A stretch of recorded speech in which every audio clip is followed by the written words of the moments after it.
Good evening. Welcome to the Domestic Violence Hotline on CAWC Hotline 21. This is a live interactive show brought to you by CAWC and Connections for Abused Women and Their Children, also known as CAWC. My name is Megan Rosado. I'm the Direct Services Volunteer and Education Coordinator for CAWC. I'm so pleased that you could join us this evening for our this segment of the Domestic Violence Hotline. It's the last Tuesday in October, which is Domestic Violence Awareness Month. I know there's a lot going on for everyone in your busy lives. You're probably getting home, trying to start dinner, flipping through the channels. Hopefully some of you are tuning in on our live stream. And we invite you to call in with your questions or comments. The phone number is 312-738-1060. Again, as I mentioned, I know there's a lot going on today. I know folks are getting ready for the big game tonight. Go Cubbies! But I'm very happy that you're able to join us for this 25-minute segment. We'll be discussing domestic violence, just what it is, some of the myths around domestic violence, as well as services that are available through CAWC and other organizations in Chicago for survivors. Again, I'd like to invite you to call in with your questions or comments, 312-738-1060. To begin our conversation today, I want to start with just a brief definition of domestic violence. What it is, what do we mean when we use that term? Sometimes you'll also hear people refer to intimate partner violence or dating violence. If I ask you, what is the first thing that you think of when you hear the terms domestic violence or intimate partner or dating violence, what comes to your mind? Oftentimes, you might think of physical incidents first, hitting or pushing someone, some other type of physical violence. And while physical violence is certainly a part of domestic violence, our definition is much broader than that. And I often find that many people have a very limited scope and picture of what behaviors are actually considered abusive in relationships. So to put it simply, domestic violence is a pattern of coercive behaviors that a person uses to establish power and control over an intimate partner, family, or household member. The range of behaviors can include physical, emotional, and verbal, sexual, and financial abuse. Perpetrators of domestic violence usually use a combination of tactics over time in a relationship. Domestic violence can occur in dating relationships, among married or other committed couples, among family members, and in the case of elderly and disabled, it also includes caregivers. One of the myths about domestic violence is that it only occurs in lower socioeconomic groups or in very select racial or ethnic groups. And the reality is that domestic violence occurs in all races and cultures, among all socioeconomic levels. It's present in heterosexual and in same-sex relationships. Anyone can be a perpetrator or a victim of domestic violence, regardless of their gender identity. Although we do see a disproportionate number of abusers who are men and victims that are women. In fact, research has shown that 1 in 4 women and 1 in 7 men have been the victim of severe violence by an intimate partner in their lifetime. If you happen to know somebody who is in an abusive relationship, you can give them, oops, we're going to zoom out a little bit here, okay.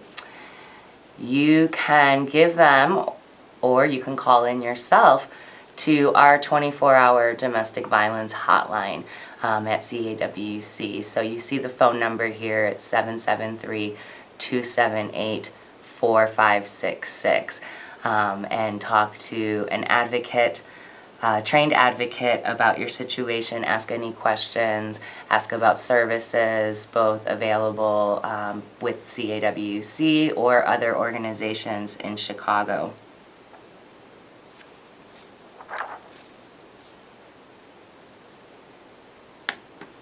For those of you who are just joining us, you're watching the Domestic Violence Hotline on CAN TV. Our phone lines are open, and you can call in with your question or comment. Again, 312-738-1060. So far, I've been discussing the definition of domestic violence, which I've said is a pattern of behaviors in which one partner tries to achieve power and control over the other partner. And it really is about power and control. Oftentimes people believe that when somebody uses abusive tactics in their relationship, that they really just have a problem controlling their anger.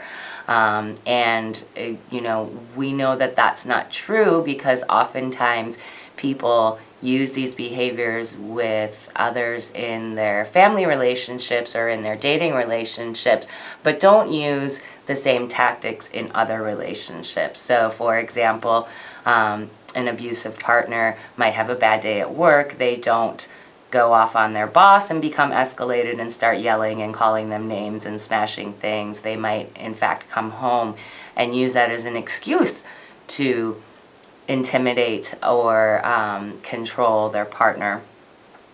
As previously mentioned, there's this combination of tactics. You can see it more in detail if we look at this power and control wheel. I don't know if you can see it on the screen. You can definitely find it on the internet as well. Let's see, I've got another version. We'll see if that one works a little bit better. Oops.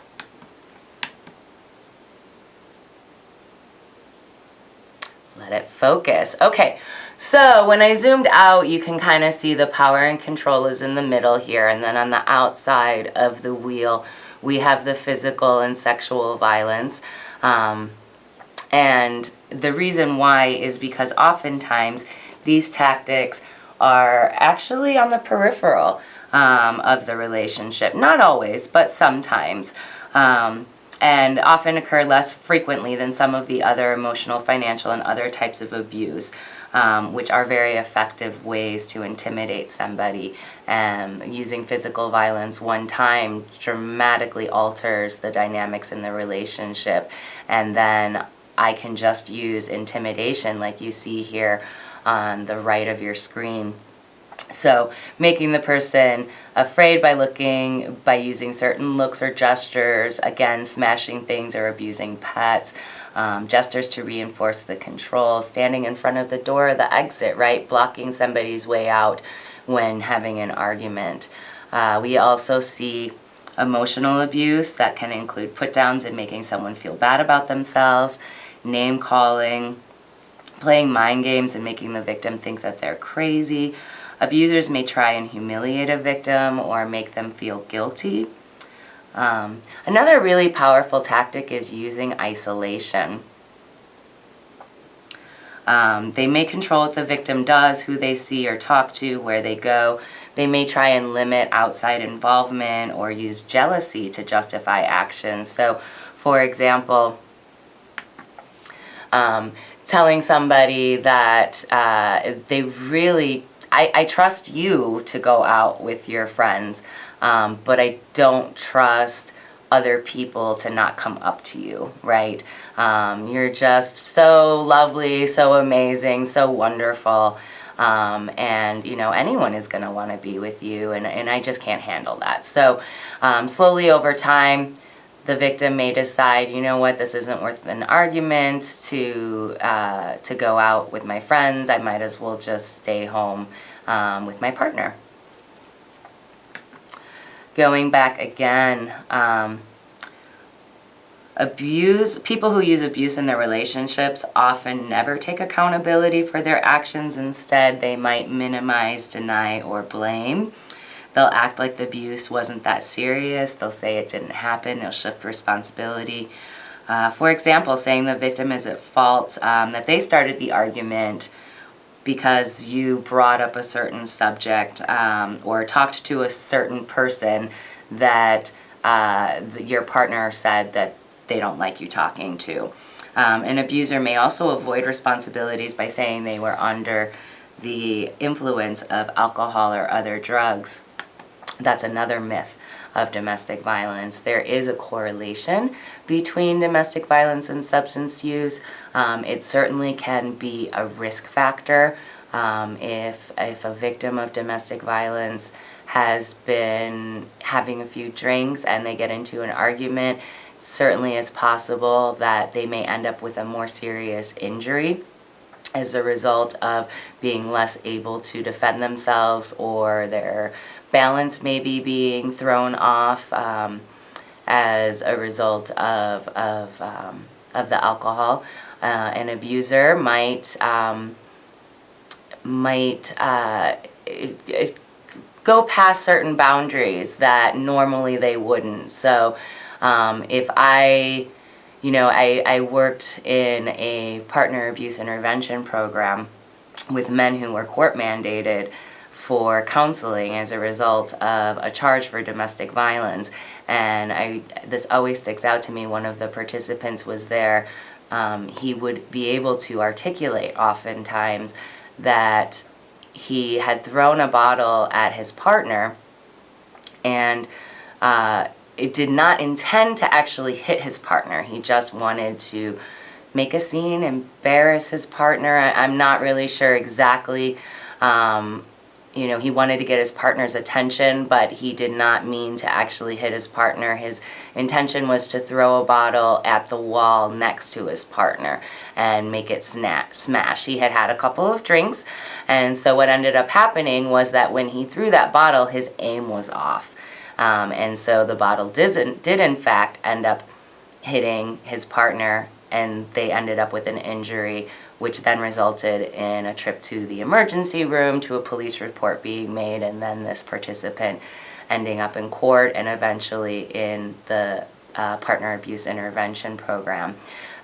The incident would have still been abusive if he had not hit his partner. Just throwing that bottle at the wall is a way of trying to intimidate the victim, trying to embarrass the victim to leave whatever event that they were at, and to kind of establish that power and control.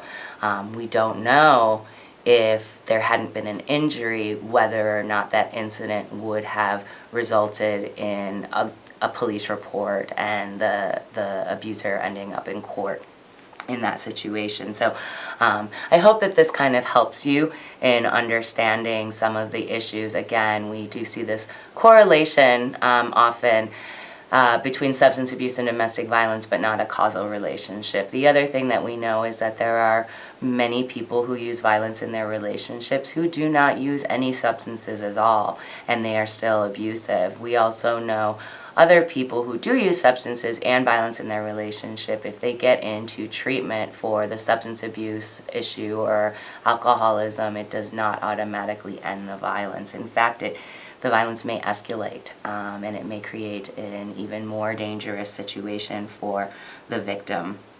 And then going back to our power and control wheel, you can see that abusers may use children.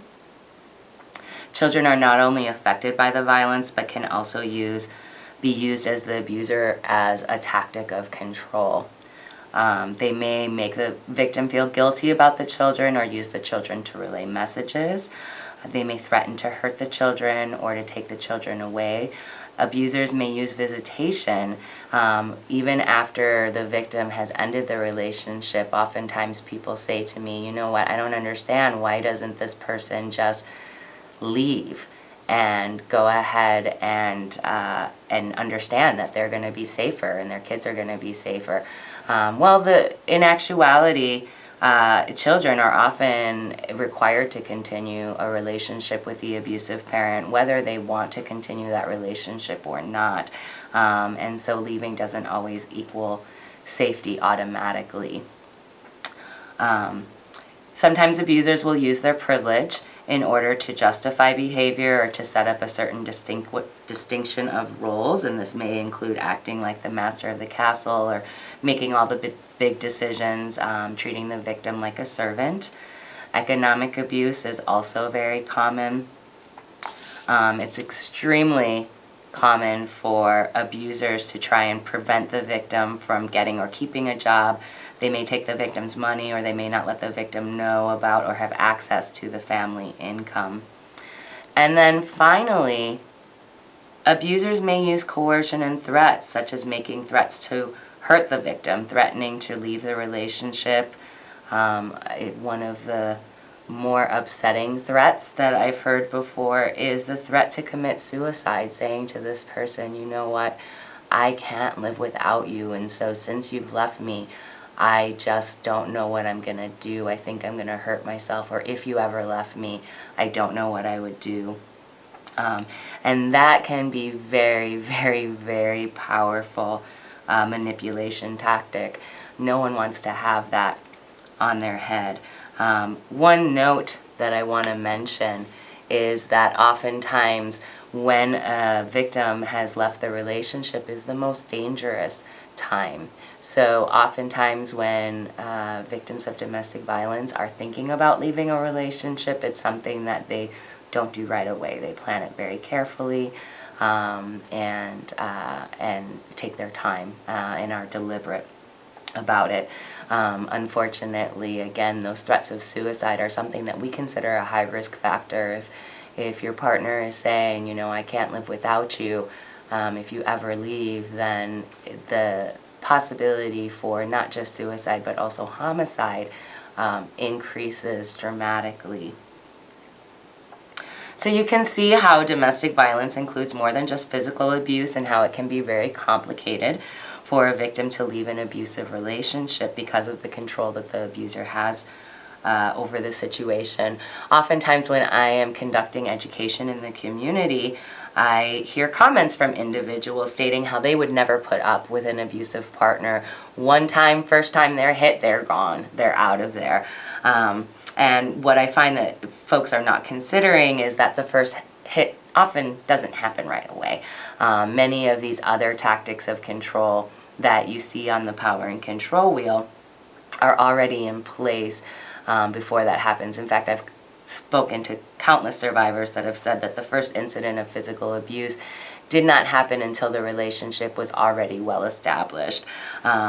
Maybe they were already living together, and so it takes some time to just think about leaving, getting a new place to live, or after they were already pregnant with the abuser's child or had children. In fact, that's another myth. People might think that the safest time for a victim is if they are pregnant or expecting a baby, and again, we often see that this may actually increase the severity of the violence, increase the danger and the escalation. Also, you need to always remember that victims are very good at making, abusers are very good at making the victim think that the behaviors that they're using are really the victim's fault. This is something that they caused, that they should know, again, not to bring up this certain issue that they don't like, or not to go and talk to that person. They started the argument, you know, whatever. There's so many different ways that victims are blamed for the abuse by both the abuser as well as the community. You know, when people ask the question, why does a victim stay? Oftentimes they're coming from a good place. However, that's saying that somehow the abuse is happening because the victim is staying in the relationship, when, you know, for many victims of domestic violence, they leave and the abuse escalates. It doesn't end the violence. The question that we really all need to be asking is, why do abusers use these tactics in their relationships? Why does someone want to establish, why does somebody believe that they have the right to establish power and control in a relationship? Rather, we should be looking towards equality.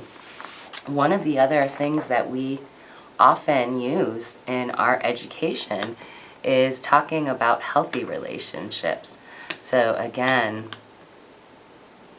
here we've got this equality wheel. I don't know how these things work. And so in the quality wheel, you see things like negotiation and fairness, non-threatening behavior, respect, trust and support, responsible parenting, honesty and accountability, shared responsibility and decision making, and economic partnership. Often in our society, I don't think we talk about these things often enough. So once again, I want to thank you for joining us this evening. We've only got about 5 minutes left, so if you have any questions or comments, please give me a call. The phone number is at the bottom of the screen. In the meantime, I will once again go ahead and put up, okay, we only got 2 minutes. Put up our, oh, we have 5 minutes, all right. Okay, we will go ahead and put up that hotline number.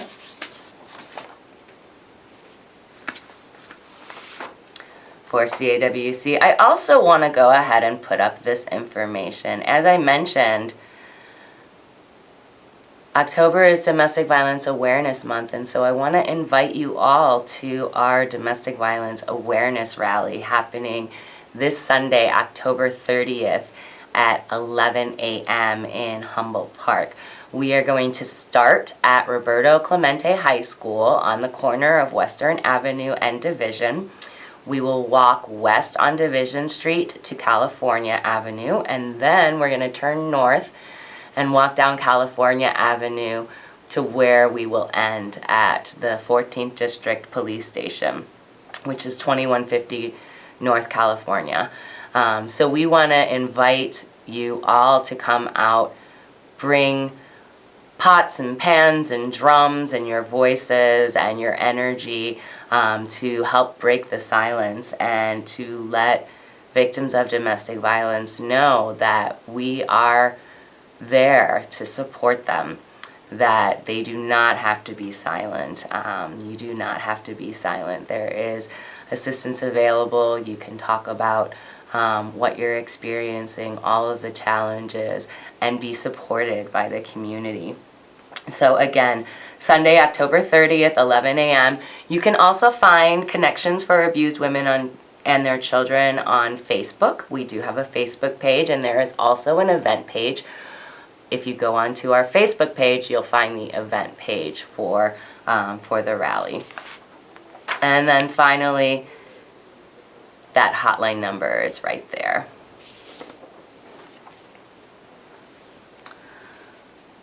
Okay, so with our remaining 3 minutes, I want to talk about how you can help somebody, a friend or a family member that may be experiencing abuse. First of all, don't be afraid to tell them that you're concerned for their safety, and to tell them that they deserve a healthy relationship. Make sure that you tell them that it's not their fault.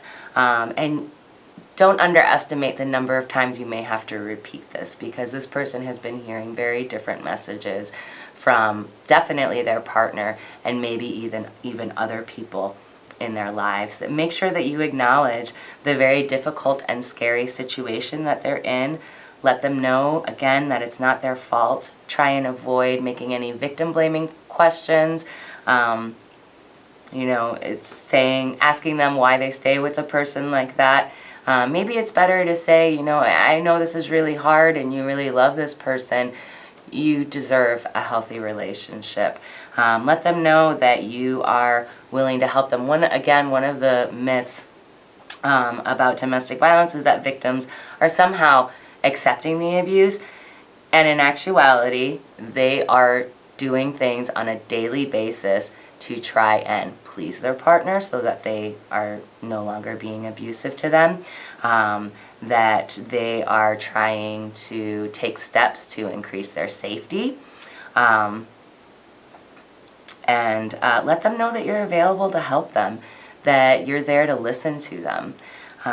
Encourage them to participate in activities with friends and family. If they end the relationship, acknowledge that that's a big step. So with that, I want to thank you all for joining us this evening, And we will be back in 4 weeks for the Domestic Violence Hotline again. Thank you so much for your attention. And again, I'm going to finish with Go Cubs!